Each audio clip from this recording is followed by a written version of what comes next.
Nombor rumah jalan. Okey, kejap. Ada ni dia. Kejap ni. Nombor 25, jalan 11. Nama customer? Hazwani. Azwani.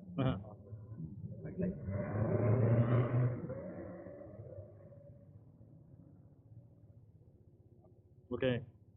Ambilkan memuka. Kejap ni. Ha.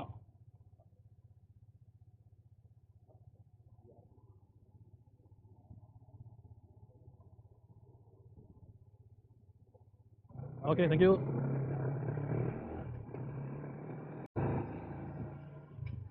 Dia orang pun kerja juga kan. Cerayat je lah. Dia bukan sengaja nak tahan-tahan kita ke. Dia orang buat kerja dia kan. Kita layankan je. Mari.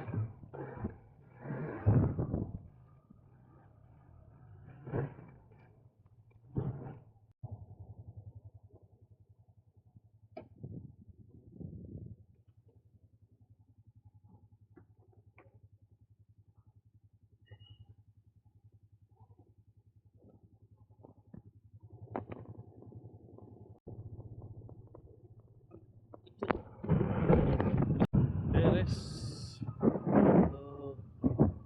Itu biasa. Berbalik je. Bis asal. Okay guys.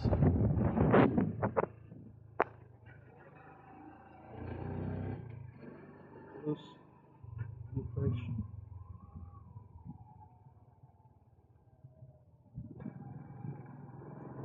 So yang ni ada 27 8 sen, 27 90 sen. Tadi kita ada tips 10 sen campur dengan RM20 lagi 47.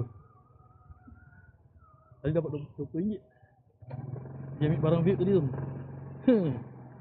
Rezeki man, RM20. Kurang lagi.